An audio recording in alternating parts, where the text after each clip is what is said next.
Henry plans to sell small wooden shelves at a crafts fair for $30 each. A booth at the fair costs $100 to rent.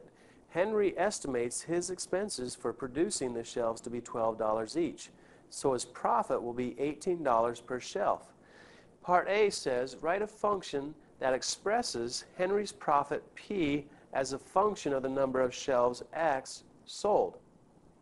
We will get, for part A, the function P of X will equal 18, because that's how much money that Henry will make off each shelf sold, times X, the number of shelves sold, minus his $100 fee for his booth. Now part B asks us, what is the implied domain of this linear function? Well, the implied domain of this linear function is that x has to be greater than or equal to 0, because he will not make a negative number of shelves. So the domain will be the set of all x's such that x is greater than or equal to 0, implying that he can make 0 or more shelves.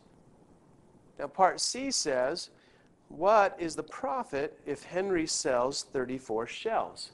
So for C, we need to evaluate P of 34, meaning how much profit will Henry have if he sells 34 shelves. So P of 34 is equal to 18 times 34 minus 100.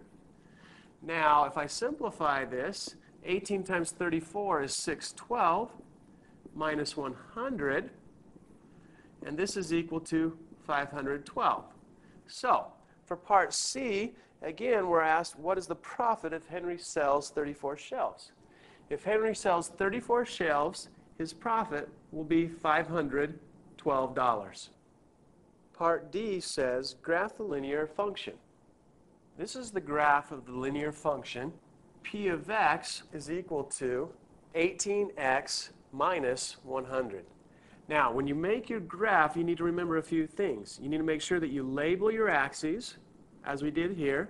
We also need to make sure that the horizontal axis is the independent variable, which is x, and the vertical axis is the dependent variable, p.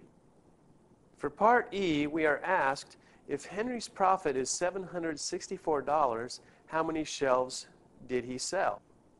So if Henry has a profit of $764, we will replace P of x with 764 and solve the equation equals 18x minus 100. We'll solve for x because x is the number of shelves sold. So to solve this, let's add 100 to both sides. This will give us 864 equals 18x, and we will divide both sides now by 18, and that'll give us x is equal to 48. Now this means that if Henry's profit was $764, he sold 48 shelves.